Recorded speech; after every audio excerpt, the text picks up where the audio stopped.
Love and the Cabbie. I was in New York the other day and rode with a friend in a taxi. When we got out, my friend said to the driver, "Thank you for the ride. You did a superb job of driving." The taxi driver was stunned for a second. Then he said, "Are you a wise guy or something?" "No, my dear man, and I'm not putting you on. I admire the way you keep cool in heavy traffic." "Yeah," the driver said and drove off. "What was that all about?" I asked. "I am trying to bring love back to New York," he said. "I believe it's the only thing that can save the city." "How can one man save New York?" "It's not one man. I believe I have made that taxi driver's day. Suppose he has 20 fares. He's going to be nice to those 20 fares because someone was nice to him. Those fares in turn will be kinder to their employees or shopkeepers or waiters or even their own families. Eventually the goodwill could spread to at least 1,000 people. Now that isn't bad, is it? But you're depending on that taxi driver to pass your goodwill to others." "I'm not depending on it," my friend said. "I'm aware that the system isn't foolproof, so I might deal with 10 different people today. If out of 10 I can make 3 happy, then eventually I can indirectly influence the attitudes of 3,000 more. It sounds good on paper," I admitted, "but I'm not sure it works in practice. Nothing is lost if it doesn't." It didn't take any of my time to tell that man he was doing a good job. He neither received a larger tip nor a smaller tip. If it fell on deaf ears, so what? Tomorrow there will be another taxi driver I can try to make happy. "You're some kind of a nut," I said. "That shows how cynical you have become.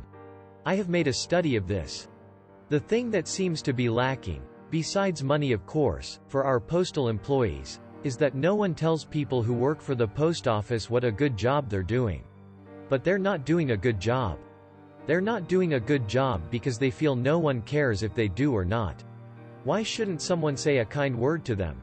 We were walking past a structure in the process of being built and past 5 workmen eating their lunch. My friend stopped. "That's a magnificent job you men have done. It must be difficult and dangerous work." The workman eyed my friend suspiciously.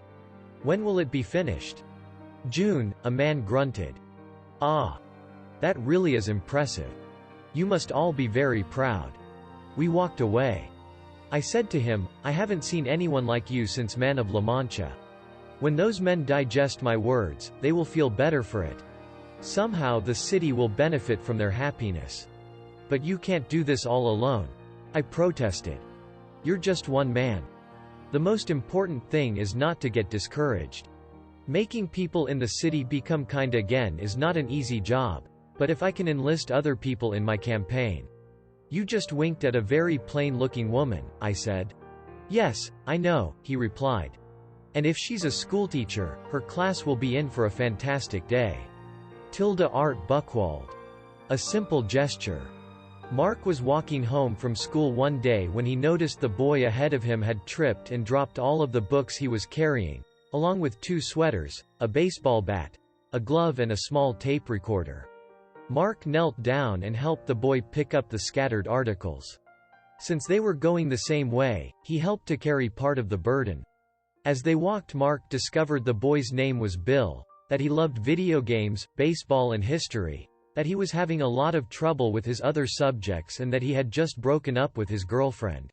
They arrived at Bill's home first and Mark was invited in for a Coke and to watch some television. The afternoon passed pleasantly with a few laughs and some shared small talk, then Mark went home. They continued to see each other around school, had lunch together once or twice, then both graduated from junior high school. They ended up in the same high school where they had brief contacts over the years. Finally the long-awaited senior year came, and 3 weeks before graduation, Bill asked Mark if they could talk.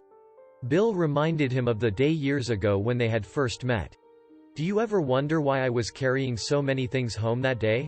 asked Bill. "You see, I cleaned out my locker because I didn't want to leave a mess for anyone else.